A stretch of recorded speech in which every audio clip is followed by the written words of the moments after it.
లగచర్లలో జరిగిన దానికి మస్పూసి మారేడుకాయ చేశారన్నారు BRS working president KTR. Lagacharla కేసులో అరెస్ట్ అయ్యి సంగారెడ్డి సెంట్రల్ జైల్లో ఉన్న 16 మందితో కేటీఆర్ ములాఖత్ అయ్యారు.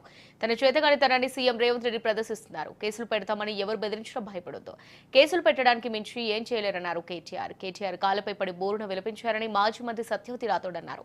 లగచర్లలో ప్రభుత్వ తీరు ఖండిస్తున్నామన్నారు. కులగణనలో పాల్గొన్న వ్యక్తిని కూడా పోలీసులు అరెస్ట్ చేశారని మాజీ మంత్రి శ్రీనివాస్ గౌడ్ అన్నారు. వేరే చోట ఐటీ చదువుకుంటున్న విద్యార్థిని కూడా అరెస్ట్ చేశారన్నారు.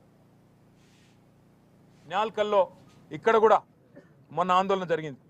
రేవంత్ రెడ్డి అనాలోచిత నిర్ణయాల వల్ల ఫార్మా సిటీ అని కేసీఆర్ పెడితే హైదరాబాద్ దగ్గర 14,000 ఎకరాలు సేకరిస్తే అది వద్దు రద్దు, అక్కడ రియల్ ఎస్టేట్ దందా చేస్తా, మా అన్నగాన్లకు అక్కడ మా తమ్ముళ్లకు నేను భూముల సమర్పణ చేస్తా, ఫార్మా విలేజ్ల పేరిట ఇక్కడ సంగారెడ్డి జిల్లా న్యాల్కల్లో, అక్కడ కొడంగల్లో, ఇంకా అట్లనే మిగతా తెలంగాణలో కూడా ఒక 20 ఫార్మా విలేజ్లు పెడతా అని చెప్పి ఏదైతే ఇవాళ రేవంత్ రెడ్డి కొన్ని వికృతమైన అనాలోచితమైన ఆలోచనలు చేస్తూ ఉన్నాడో, ఈ విషయంలో సంగారెడ్డి రైతులైనా సరే, న్యాల్కల్ రైతులైనా సరే, కొడంగల్ రైతులైనా సరే ధైర్యంగా ఉండండి. మీకు బీఆర్ఎస్ ఉన్నది, మీకు కేసీఆర్ ఉన్నాడు, మర్చిపోవద్దని చెప్పి నేను విజ్ఞప్తి చేస్తా ఉన్నా.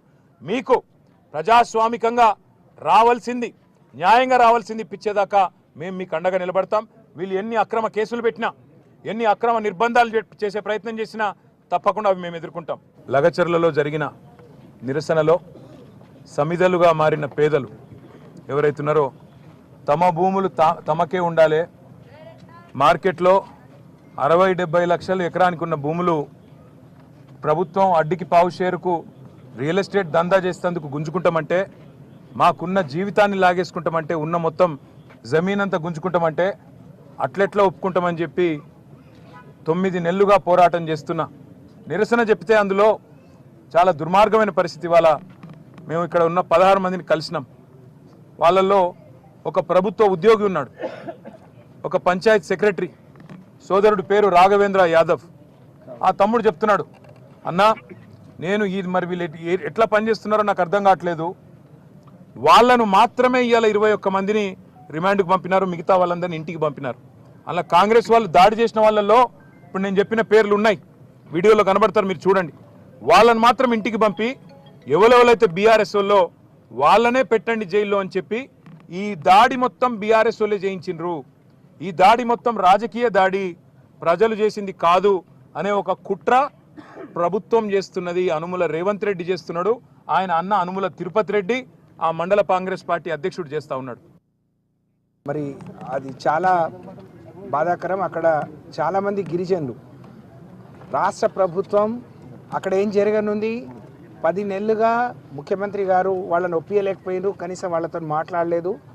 అలాంటి క్రమంలో వాళ్ళు గ్రామ సభ పెడితే కలెక్టర్ ఎవరు లేకుండా పంపించడం, వాళ్ళందరూ కలెక్టర్ అధికారులు గో బ్యాక్, మేము ఇవ్వము, ఇప్పటికి అనేక సార్లు చెప్పాము అని చెప్పిన తర్వాత కూడా ప్రభుత్వం వైఫల్యంతో సరి అయిన పోలీసు రక్షణ కానీ లేకపోతే అధికారులను మెప్పించడంలో కానీ, అక్కడ ప్రజల్ని మెప్పించడంలో అధికారులు కానీ ముఖ్యమంత్రి గారు వైఫల్యం చెందిరు. అది రేవంత్ రెడ్డి గారికి చాలా సిగ్గు చేటు.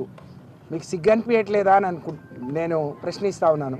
ఇంతమంది గిరిజనులు, నిన్న మహిళలు వాళ్ళు ప్రెస్ క్లబ్కి వచ్చి మా పార్టీ ఆఫీస్కి వచ్చి మా నాయకుడిని మాకు సాయం చేయండి, మా భర్తలు, మా పిల్లలు, మా కొడుకులు, మనవాళ్ళు అందరు జైల్లో ఉన్నారు, వాళ్ళని ఇడిపియండి అని చెప్పి మా దగ్గరికి వచ్చినప్పుడు వాళ్ళ బాధ అయితే వర్ణాతీతం. మా నాయకుడి కాళ్ళ మీద పడి బోర్నా అని వాళ్ళు విలపిస్తుంటే నిజంగా చాలా దుఃఖం అనిపించింది, బాధ అనిపించింది. నేను మా మీడియా సోదరుల ద్వారా ఈ రాష్ట్రంలో ఉండే గిరిజనులందరికీ పిలుపునిస్తూ ఉన్నాను.